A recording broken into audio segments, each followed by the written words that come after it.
항상 우리의 삶의 중심 자체가 하나님을 향해야 되고, 하나님은 또 이 예배를 통해서 영광 받으시고 또 은혜도 하시고 우리의 삶의 또 중심을 보시고 함께 하신다는 사실을 또 발견하게 됩니다. 그러니까 모든 것이 다 믿음의 영역입니다. 신앙생활 한다는 것은 전부 다 믿음의 영역입니다. 하나님의 일하심을 바라보는 것, 또 그의 도우심이 날마다 우리의 삶에 가득함에 대해서도 돌아보는 것 자체가 항상 이 믿음의 영역에 있다는 것에 대해서 잊지 말아야만 합니다. 그래서 하나님은 우리가 믿음으로 선택하고 반응하고 움직이는 그것에 대해서 귀하게 여기시고, 순간순간 요즘 계속 말씀드리지만은 하나님 마음에 합한지 어떻게 하면은 그분을 기쁘시게 해드리는 존귀한 삶을 살아갈 수 있을까에 대해서 또 돌아보고 나아감이 삶의 여정 가운데 중심이 되어야 됩니다. 그러니까 순간순간 하나님께 나아갈 때마다 어떤 부분을 주님께서 기뻐하실까? 그러니까 주님 기뻐하시는 것은 다른 것이 아니라 하나님 말씀하신 대로 움직이고 반응하는 것 자체가 주님 기뻐하신 것들로 체험받고 나아가는 거죠. 오늘 여호수아의 예를 통해 보게 되면 여호수아는 항상 하나님 마음에 합한 자로서 그분이 무엇을 기뻐하시고 원하실까에 대해서 생각하고 반응하고 그 말씀 주시는 대로 움직이고 순종하며 나아갔던 그 모습에 대해서 발견하게 됩니다. 오늘 여리고성의 의미가 있는 것은 뭐냐면 가나안 땅에 입성함에 있어서 첫 번째 이제 사건이죠. 항상 하나님은 우리의 믿음을 돌아보시고 또 점검하심에 있어서 환난과 위기 앞에서의 우리의 삶의 그 반응 자체를 아주 중요하게 바라보신다라는 것을 말씀 가운데서 보게 됩니다. 여리고성이 어떤 의미가 있냐면 그 인류의 그 어떤 그 군집 생활 있잖아요. 그 도시를 이루고 살아가는 것에 있어서 가장 오래된 흔적이 전 세계적으로 여리고성이에요. 여리고성을 보게 되면 지금으로부터 한 8,000년 전에 그 사람들이 거주했던, 8,000년 전부터 이제 여리고성에 사람들이 거주한 거예요. 그 성을 통해 봤을 때에, 그러니까 인류 문명의 많은 부분을 여리고성을 통해서 보게 되고, 특히 이제 요단강이라고 하는 강이 옆에 있었기 때문에 그곳에서 이제 도시가 번창했던 것으로 보여지게 됩니다. 많은 사람들이 있고 또 도시가 번창했다는 것은 그렇다고 해서 뭐 엄청나게 큰 도시는 아니에요. 지금의 도시의 모습을 생각하면 안 되고 이 당시에 보게 되면 성경 역사학자들은 이야기하는 것은 그 여리고성 주변을 돌게 되는데 여리고성의 그 성의 테두리 자체가 한 800m 정도 보게 됩니다. 그래서 제사장들이 언약궤를 메고 돌았을 때에 길게 잡으면 한 20분 정도 하루에 돌았던 것으로서 보여지게 됩니다. 여리고성을 함락할 수 있는 가능성은 이스라엘 민족에게 없어요. 그 견고한 성에 대해서 스스로의 어떤 방법을 가지고 성을 공격해가지고 그 성이라는 것은 성 안에 있는 이들에게 있어서 훨씬 유리한 입장을 이야기합니다. 그러니까 이스라엘 민족들이 여리고성을 봤을 때에 그들이 그 성을 이기고 함락할 수 있는 가능성 자체는 거의 희박한 상황이었던 거죠. 그런데 하나님께서는 많은 부분에 있어서 우리의 신앙 고백도 마찬가지거든요. 하나님께서 우리의 인생 가운데 하셨던 수많은 일들을 고백하는 것이 삶에 있어서 주님께 영광 돌리는 부분이죠.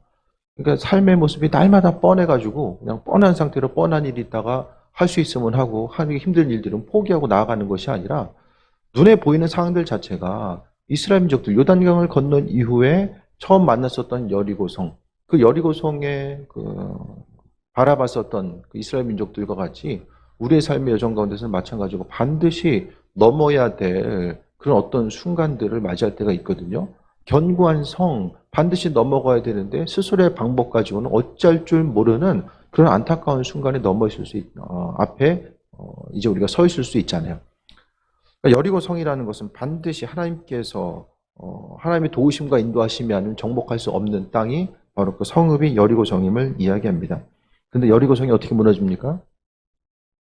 전쟁에서 무너졌다는 얘기가 없어요. 여리고성은 어떻게 무너지죠? 그냥 무너져요.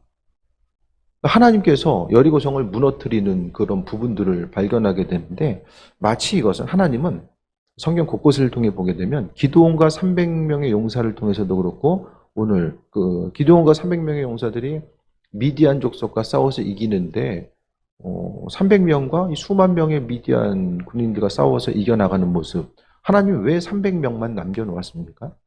오늘 본문 가운데서도 성을 효과적으로 공략할 수 있는 방법 자체를 하나님께서 말씀하지 아니하시고 법궤를 메고 여리고성을 도는 것으로서 이야기하는 것. 둘이 이제 비슷한 공동점이 있거든요. 두 사건 가운데서 사람의 생각과 공로가 거기에는 들어갈 수가 없어요. 그러니까 그 사건은 전적인 하나님의 은혜가 아니면 설명할 수 없는 그 일들. 때로는 우리의 삶의 여정 가운데서도 마찬가지입니다. 전적인 하나님의 은혜가 아니면 이 설명할 수 없는 순간순간들의 모습이 있게 됩니다. 그러니까 우리는 하나님의 마음에 합한 자로서의 삶을 살아가는 거예요. 요즘 계속 강조드리는 것이 큰 일이든 작은 일이든 간에 어떤 일들에 대해서 움직이고 반응할 때마다 이 일이 하나님 마음에 합한 것인가? 초신자 때는 그냥 작은 것 하나만 하더라도 하나님께서 기뻐하시겠지만 우리가 어떤 그 분명한 계획과 목표 또한 주께 존귀하게 쓰임 받으려고 그 마음의 중심이 있다라고 한다면 그 작은 일부터 시작해서 큰 일이든 작은 일이든 무슨 일이든지 간에 예수님께서도 주께 하듯하라고 말씀하셨잖아요. 그 작은 것 한 가지라고 할지라도 항상 습관적으로 반복하는 것이 아니라 이 일들을 내가 움직이고 반응함에 있어서 하나님께서 기뻐하실까? 그거 한 가지만 생각하면 되는 거예요. 그러니까 여러 가지 어떤 문제가 있을 때 이 문제 어떻게 해결해야 되지? 날마다 근심하고 걱정하고 어떻게 해결할 수 있을까? 그것이 항상 우리에게 있어서 그러니까 문제 해결에 있어서의 그 해결책이 어려움으로 다가오는 이유는 내가 무엇을 어떻게 해야지만이 이 일들이 온전히 이루어질 수 있고 내가 원하는 대로 문제가 해결될 수 있을까? 거기에다 중심을 두거든요. 나 자신이 무엇을 어떻게 하느냐. 근데 신앙인의 삶은 항상 말씀드리지만은 나 자신의 지혜와 능력과 무엇을 어떻게 효과적으로 합리적으로 할 수 있을까? 그것이 아니라 아버지께서 어떻게 원하시는가? 무엇을 원하시는가? 우리는 아주 단순하게 주님 마음에 합한 자로서의 삶의 모습, 삶에 있어서의 그 크고 작은 선택의 문제 앞에서 항상 하나님 기뻐하신 일들이 무엇인지를 돌아보면서 나아가고자 하는 거예요. 우리가 하나님을 향해서 믿음이 있다라는 거, 내가 주님을 믿습니다라고 하고 그분께 영광 돌리고자 한다는 그 삶의 중심 가운데 항상 우리가 가져야 될 생각은 하나님을 기쁘시게 해드리는 거. 내 삶의 열정을 통해서 모든 순간순간마다 내 삶을 드리는 거죠. 그러니까 신앙생활은 내 삶을 드리는 거예요. 내 삶을 하나님 기뻐하시는 곳으로서 내 삶을 드리고자 하는 그 삶의 결단을 이야기하게 됩니다. 여리고성이 함락 가운데서도 하나님은 그러니까 문제가 있을 때 하나님의 방법들을 계속해서 이스라엘 민족들에게 비춰주었어요. 여리고성이 함락 가운데서도 마찬가지입니다. 하나님이 말씀하시잖아요. 말씀을 통해서 제사장, 그러니까 맨 앞에는 군인들이 서고 그 다음에 그 뒤에는 제사장 7명이 이제 양각 나팔을 잡고서 나아가서 불게 되고 그 뒤에는 또 이제 그들을 호위할 수 있는 이제 군인들이 다 이제 뒤따르게 되죠. 그런데 오늘 본문의 내용 자체를 보게 되면 여리고성이 함락돼서 이스라엘 민족들이 이제 정복 사업에 뛰어들고 가나안 땅의 정복 사업을 행하는 그 시기 자체가 지금으로부터 이야기하게 되면은 3,500년 전을 이야기하거든요. 그러니까 이스라엘 민족들의 상태는 성경에서 읽을 수 있는 것보다 훨씬 더 열악한 상태였다라는 것을 기억해야만 해요.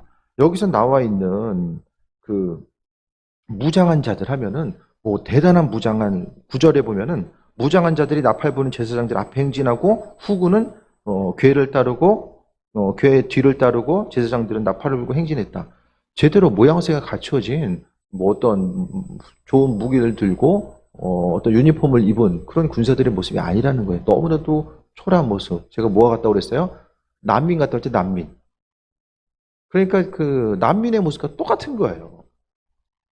그러니까 당장 그들의 삶의 여정 가운데서 하나님의 은혜가 아니면은 그냥 정처 없이 떠돌아다니는 난민인데 그들이 오늘 본문 같은 하나님의 백성으로서 삶을 살아가거든요. 그러니까 순간순간 우리가 어떤 문제 앞에 있을 때도 마찬가지입니다. 사람이 초라해지는 것은 날마다 스스로를 봤을 때가 초라해져요. 이스라엘 민족들도 마찬가지입니다. 하나님의 관점과는 상관없이 스스로만 계속해서 돌아보게 되면 뭐가 남아요?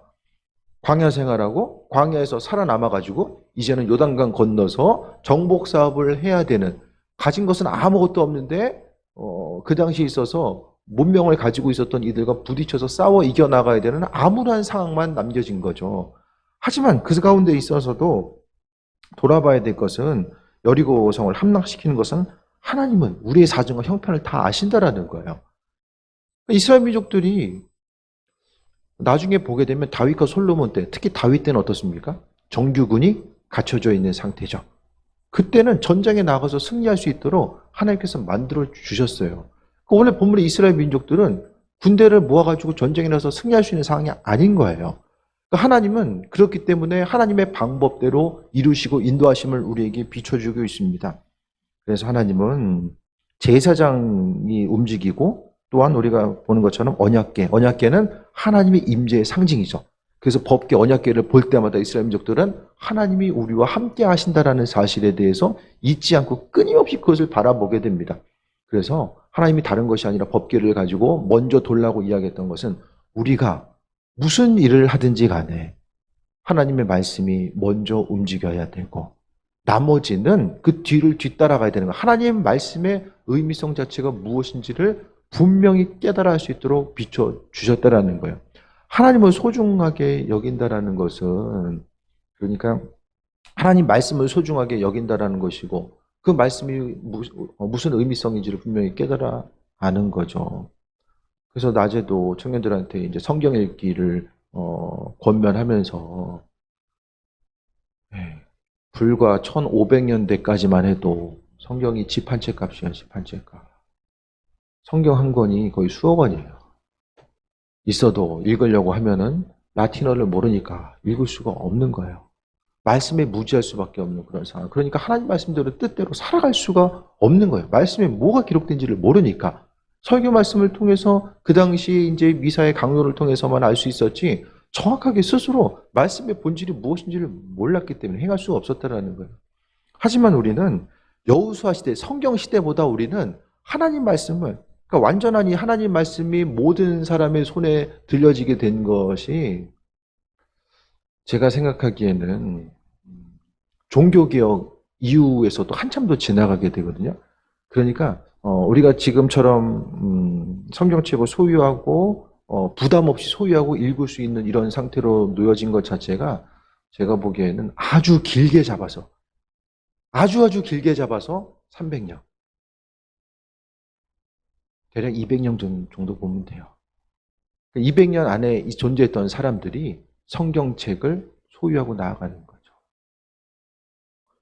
그 일화도 있잖아요. 아브라함 링컨도 성경책을 사기 위해서 한 권 사려고 그가 이제 일하고 땀 흘려 수고하고 일했던 그런 어린 시절의 모습들이 나오잖아요.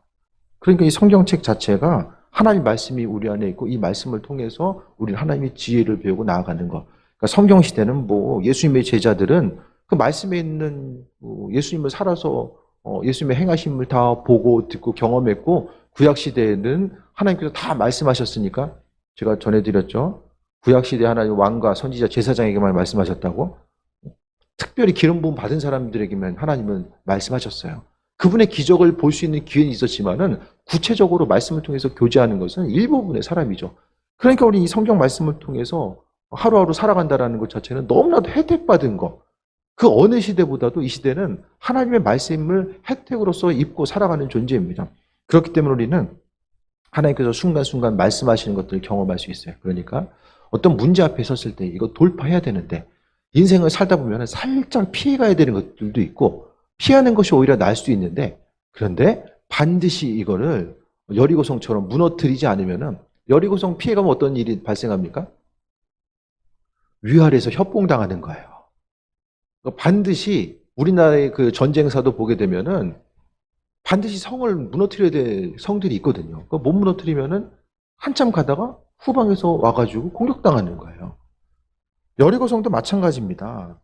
사람이 이제 반드시 물리치고 무너뜨리고 이 문제 해결하고 나갈 것들이 있고, 그냥 조금 더 기간을 두어야 되는 것들도 있어요. 근데 오늘 여리고성이라는 것은 반드시 무너뜨려야 될 성읍이거든요. 우리의 삶에 있어도 마찬가지입니다. 각자 그냥 항상 어떤 그 기도의 제목도는 부담감과 어려움으로 가지고 있는 거, 이 문제 분명히 해결하고 나아가야 되는데, 항상 내가 신앙생활하면서 뭐 좀 하려고 하면 내 발목을 잡는 일들이 분명히 있어요. 하나님께서는 그 문제를 해결하도록 계속해서 권면하고 계심에도 불구하고 우리가 믿음의 용기와 결단이 없음으로 인하여서 그것을 행하지 못할 때가 너무나 많이 있거든요. 그런데 내 기도 제목이 반드시 이거 넘어가야 될 것인가. 그러니까 신앙생활을 하는 가운데서도 믿음 생활이 습관 따라 행하는 것이 인생에 좀 신앙생활에 도움이 되는 단계가 분명히 있어요. 신앙의 습관을 갖는 거. 그런데 우리는 계속 말씀드리지만은 그 신앙의 습관의 단계를 넘어서서 한 발짝 더 나아가고자 하는 이 믿음의 결단 자체가 중요하다라는 거예요. 믿는 자로서 우리가 승리하는 온전한 삶을 살아가기 위해서는 하나님의 도우심과 인도하심과 예비하심에 대해서 바라보고 믿음의 한 발짝에 대해서 우리에게 요구하실 때가 있다는 거죠. 여리고성의 앞에 섰었던 이스라엘 민족들, 그들의 모습을 보게 되면 하나님 말씀이 먼저 나아가고 우리는 그 말씀의 인도하심 따라서 살아가는 거예요.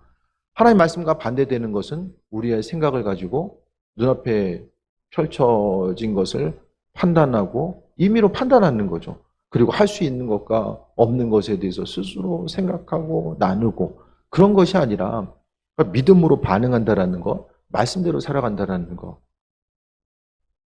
그 부분이 쉽지 않지만 오늘 본문 가운데서도 하나님이 이스라엘 민족에게 성을 돌아라고 했을 때에 이게 이성적이고 보편적인 방법은 아니잖아요.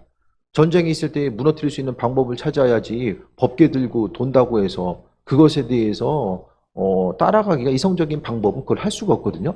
근데 이스라엘 민족들은 하나님 말씀대로 반응해요. 왜? 요단강을 건너봤기 때문에. 우기에 강이 멈춰지는 것을 봤기 때문에. 그래서 신앙 경험이 너무나 중요한 거예요. 지난날 하나님과의 관계성 가운데서 기도는 반드시 응답되어야만 합니다. 기도 응답의 경험이 있어야지만이. 그래서 지난번에 한별 목사님 그때 부흥회할 때도 그런 얘기 하시더라고요. 기도 응답이 되어야지만이 성도들도 좀 더 힘을 얻고 나아가지. 기도 응답이 너무나도 이게 안 되면은 마음속에 분노가 쌓이고 힘들고 어려움이 가중된다.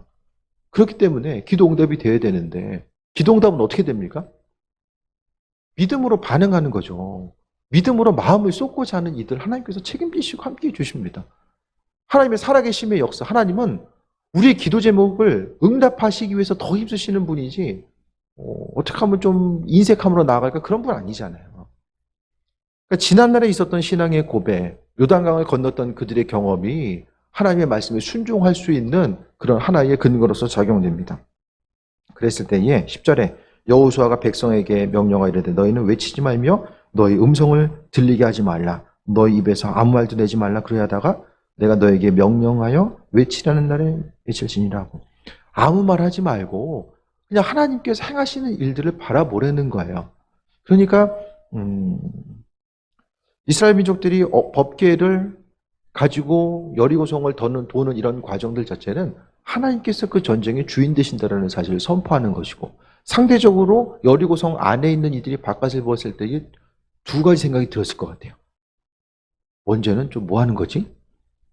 신기한 반응으로 쳐다봤을 것이고 또 한 가지는 사람들이 아무 말하지 않고 법궤를 도는 것을 봤을 때에 또 하나의 두려움과 공포의 모습이 있지 않았을까 하는 생각을 해보게 됩니다. 그런데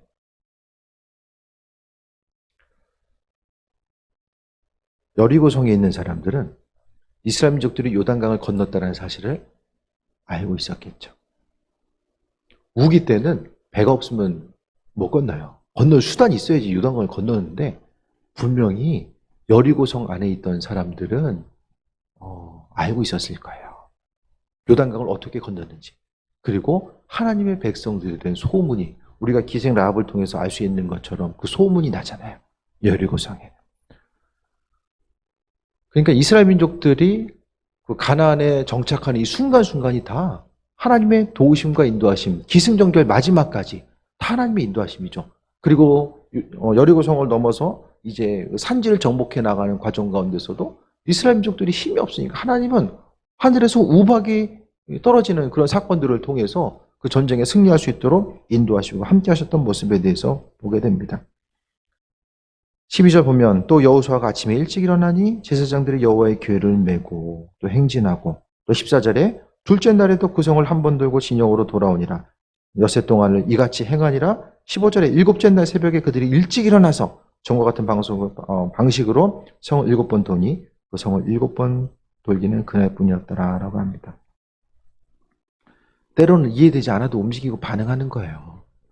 하나님 마음에 합한 자로서, 그러니까 세상 눈치 볼 필요 없다라고 제가 계속 말씀드리잖아요.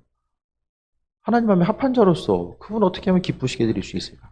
다들 올해 계획이 있으시잖아요. 기대함과 소망함과 반드시 돌파해야 되는 것들이 있어요.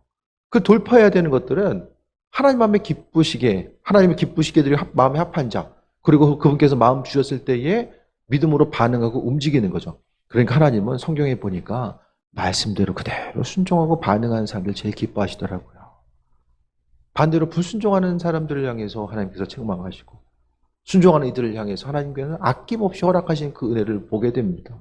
우리의 마음과 생각이 아니라 절대적인 하나님의 주권과 그 인도하심과 예비하심 가운데 그 은혜 가운데 나아가고자 하는 그 중심 자체를 이야기하는 거죠. 16절에 봅니다. 7번째 제사장들이 나팔을 불 때 여호수아가 백성에 이르되 외치라 여호와께서 너에게 이 성을 주셨느니라. 이 성을 주셨다라고 말씀합니다. 이것은 뭐죠? 기도의 원리죠. 이미 받은 줄로 믿으라라고 똑같은 거예요. 믿음 생활에 있어서 기도하면서 우리가 될까 안 될까 이거 스스로 의심하고 있으면 나도 의심하는데 하나님 주시겠습니까? 그런 생각 안 해보세요? 기도하다가 잊어버린 거 얼마나 많으세요? 기도하다가 순간적으로 잊어버린 거. 토요일날 좀 교회 정리를 하면서 전도 대상자 이렇게 써놓은 것을 봤어요. 그랬더니 교회에 이제 와 있는 분도 계시고 그렇지 못한 분도 또 있으시는데 중요한 것은 기도했을 때에 누군가를 전도하고 또 식구들, 가족들 영혼 구원해서 기도했을 때에 기도하다 말다 하다 말다 하면 나도 잊어버리면 기도라는 것은 하나님께서 내 마음에 간절함에 표현일 수 있잖아요. 그러니까 주께서 주신 줄로 믿으면 성경에서 있어서 이 믿는다라는 것 자체는 계속 말씀드리잖아요. 믿음과 행동은 하나예요. 그러니까 내가 하나님을 향해서 믿음을 가지고 있으면 이루신 줄로 믿었으면은 반응하는 거예요. 그러니까 지금 현재는 보이지 않고 경험할 수 없다라고 할지라도 우리 마음의 생각은 그 일들을 미리 보고 꿈꾸고 나아가는 거예요. 하나님께서 이것을 미리 해주시면 나중에 해주시면 나도 이렇게 해야지가 아니라 기도한다라고 하면은 그 믿음의 확신, 신앙생활하면서 하나님 먼저 해주세요. 내가 이렇게 반응하겠습니다. 그것이 아니라 믿음으로 확신하면서 살아간다라는 거. 그러니까 주님 원하시는 믿음은 뭐냐면 이미 반응하고 움직이는 그 믿음의 소유자, 그 믿음을 하나님께서는 아주 존귀하게 여기신다라는 것을 발견합니다. 그래서 여호와께서 너에게 이미 주셨다. 여호수아는 리더로서 하나님께서 행하심 자체를 미리 선포하게 됩니다. 그랬을 때에 이제 그 뒤에 보면은 모든 것을 진멸하되 라합과 19절에 은금, 동철, 기구만 남기고 다 진멸하라고 말씀하고 있죠. 20절에 이에 백성들은 외치고 제사장들은 나팔을 불매 백성이 나팔 소리를 들을 때에 크게 소리질러 외치니 성벽이 무너져 내린지라. 백성이 각기 앞으로 나아가서 그 성에 들어가서 성을 점령했다고 이야기합니다. 멀쩡했던 성읍이 갑자기 이유 없이 무너지니까 그 안에 있던 사람들도 어찌할 바를 모르고 이제 전쟁에 패배할 수밖에 없었던 그런 상황들을 보게 되죠. 이스라엘 민족들은 뭐 하고 있습니까? 제가 간절히 계속 말씀드리는 것은 없는 길 만들어가면서 가려면 너무 힘들잖아요.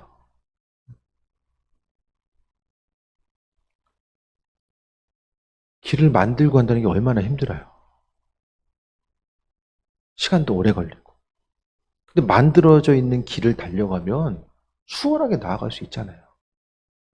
스스로 지금 우리의 삶의 여정이 스스로 지금 길을 만들려고 하는 삶, 내가 방향성을 스스로 정하고 길을 계속해서 만들고 그런 삶을 살아가고 있습니까? 아니면 하나님께서 나를 향해서 예비하신 그 길을 향해서 그 길을 찾고자 하고 또 믿음으로 결단하고 나아가는 것. 그런데 하나님께서 예비하시는 길이 때로는 막혀있는 길 같아요.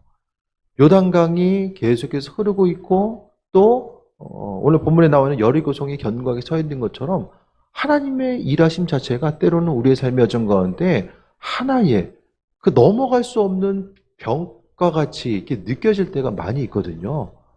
좀 더 수월해 보이는 길을 스스로 이것은 힘드니까 좀 더 수월하고 편안해 보이는 그 길을 스스로 찾고자 하는 그런 우리의 육신의 본성이 있을 수 있어요. 하지만 그것보다는 내가 할 수 있음과 없음을 먼저 판단하기보다는 하나님께서 바라시고 원하시는 그 길들, 나를 향해서 예비하신 그 부분이 무엇일까?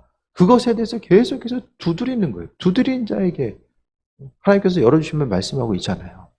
그래서 오늘 본문 가운데서 말씀이 먼저하고 이해할 수 없었지만 하나님의 방법대로 움직이고 반응했을 때에, 그러니까 믿음으로 움직이고 반응한다는 것은 나 자신은 정말 이해가 안 되죠. 하나님의 일하심이 많은 부분 이해가 됩니까, 여러분? 하나님 일하시는 게 많은 부분 이해가 잘 안 되잖아요. 안 되는 부분이 너무나 많이 있어요. 하나님께서 원하셨으면은 그냥 요단강도 가기 전에, 그냥 보이기 전에 미리 좀 이렇게 다 말라가지고 길 좀 만들어 놓으시고, 그냥 여리고성도 좀 미리 좀 무너뜨리시고, 그럼 중간에서 갈등하고 고민할 것도 없잖아요. 알아서 다 해놓으시면. 근데 하나님 그렇게 안 하시거든요. 모든 일들 가운데 하나님 그분의 영광을 나타내길 원하시고, 그분께서 행하신 일들을 우리와 함께 더불어서 행하길 원하신다라는 거예요. 오늘 말씀 정리합니다. 여리고성이 함락됐는데 이스라엘 민족들은 전쟁에 상납시킨 게 아니에요. 그들이 광야 생활하는 동안에서도 스스로 어떤 무슨 서바이벌 게임처럼 광야에서 잘 이길 수 있는 방법을 터득해서도 아니고요. 출애굽한 그 순간부터, 광야 생활이 시작된 그 순간부터 철저하게 하나님의 시선과 인도하심과 예비하심 그곳을 향하게 됩니다.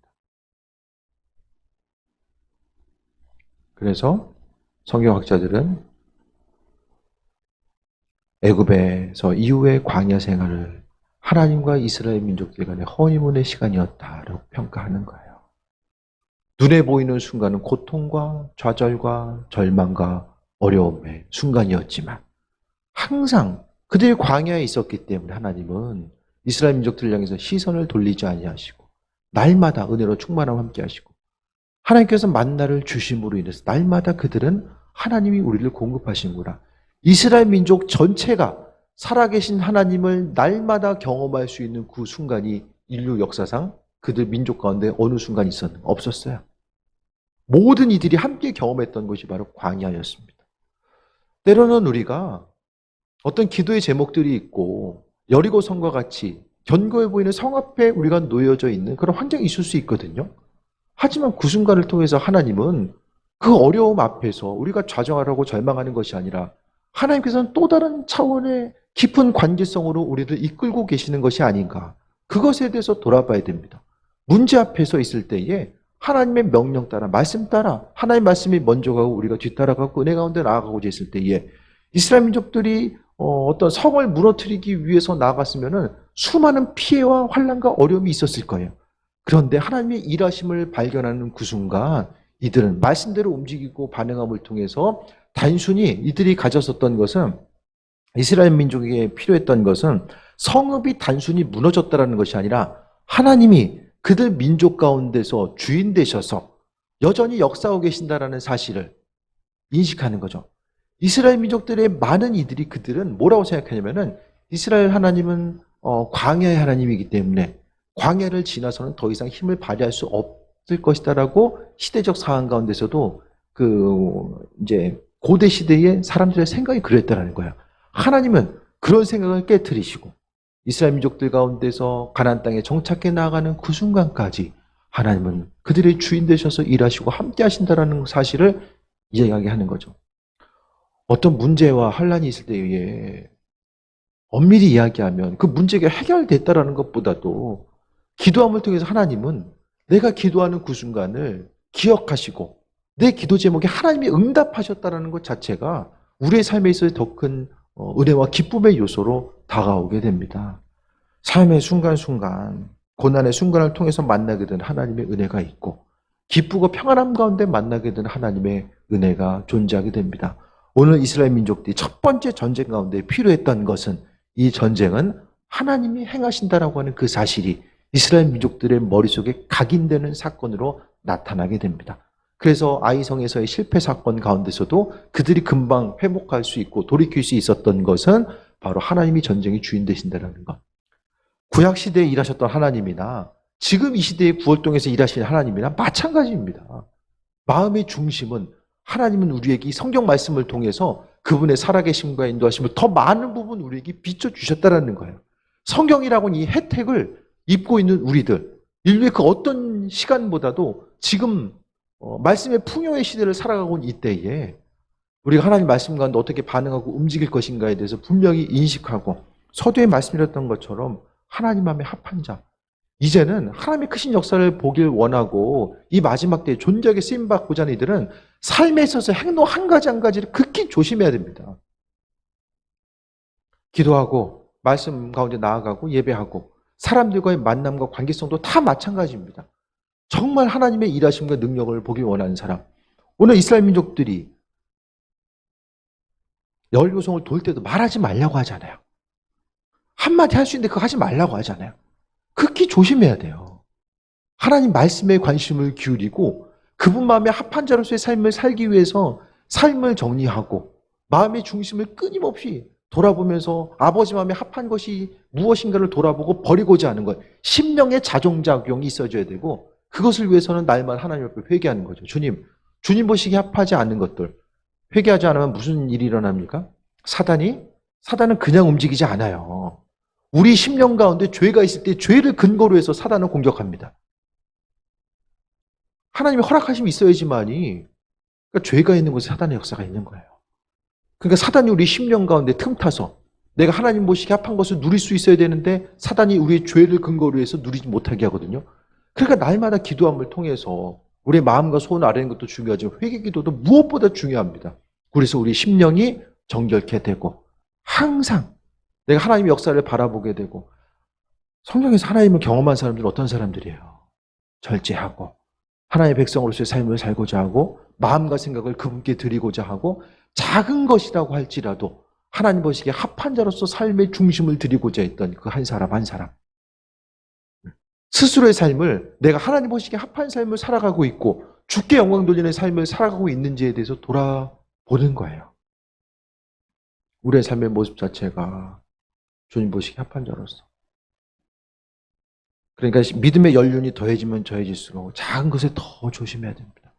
습관적으로 반복하는 것이 아니라 기도할 때도 그렇고 하나님 옆에 나와서 수고하고 헌신하는 모든 것들을 다 조심해야 됩니다. 제사장들이 어떻게 돼요? 하나님 앞에 합한 자로서 나아가는 거. 홈리와 비너스가 어떻게 돼요? 다른 불 썼다가 죽잖아요. 다른 불 썼다.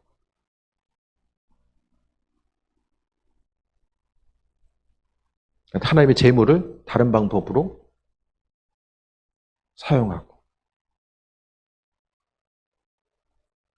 제사장도 예배 가운데 어떻게 들어갑니까?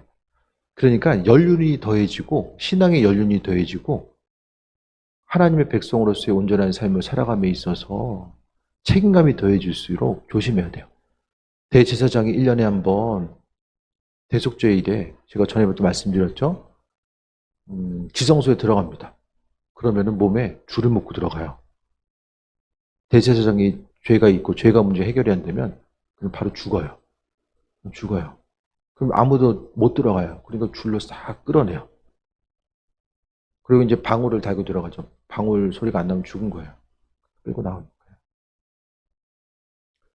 하나님의 은혜를 더 경험하고자 하고 그분의 살아계심과 인도하심을 더 깊이 경험하고자 하는 마음에 소망함과 진실함이 있다라고 한다면 그 하나님이 주신 은혜와 축복도 있지만 그 은혜와 축복을 감당하기 위해서 더욱더 우리가 정결해야 돼야 되고 큰 일이든 작은 일이든 하나님 마음에 합한 자로서의 삶을 살아가는 것. 그 좋은 예가 오늘 여리고성 앞에 섰었던 이스라엘 민족들의 모습이 아닐까라는 생각을 해보게 됩니다. 항상 하나님 보시기에 합한 자로서의 삶을 살아감에 있어서 요즘 마음속에 계속 설교 들을 때마다 그게 계속 들리잖아요. 하나님 마음에 합한 삶. 그게 계속 마음이 있어요. 이 어려움의 시기를 어떻게 통과하고 우리가 나갈 것인가. 다른 어떤 것, 준비하고 점검해야 될 것들 많이 있겠지만 하나님 마음에 합한 자, 작은 것이라고 할지라도 정말 주님 마음에 합한 자로서의 삶을 살아가는 것. 그것이 바로 주님께 우리의 삶을 드리는 것이고 인도하심마다 나아가는 거죠. 기도 말씀할 때마다 말씀으로서 주님 앞에 나아갈 때마다 그 모든 것들 잊지 마시고 주님 마음에 합한 자로서의 어떤 삶을 어떻게 살아갈 수 있을까? 그 이후에 우리는 하나님의 영광을 보게 될 것이고 그분께서 우리의 삶의 여정 가운데 구체적으로 일하시는 그 은혜를 바라볼 수 있게 될 것입니다. 한 번 더 믿음으로 권면드립니다. 삶을 돌아보시고 주님 마음에 합하지 않은 것들을 버리고 더욱더 정결케 됨으로 말미암아 하나님의 은혜를 날마다 경험하고 내가 스스로 길을 만들어가고자 하는 그런 어리석은 모습 대신에 정말로 하나님 주신 지혜가 있어서 아버지께서 이끄시는 그 길 가운데 내가 서서 주님 예비하신 그 길을 향해 달려가기 원합니다. 그것에 대해서 다시 한번 돌아보시고 그 은혜 앞에 충만함으로 나아가는 귀한 삶 되시길 축원드립니다. 기도하겠습니다. 아버지의 사랑에 감사드립니다. 주님, 우리의 삶이 날마다 하나님 보시기에 합한 것 되게 하시고 주님 보시기에 또 버려야 될 것들은 버릴 수 있는 믿음의 용기와 결단이 있길 원합니다.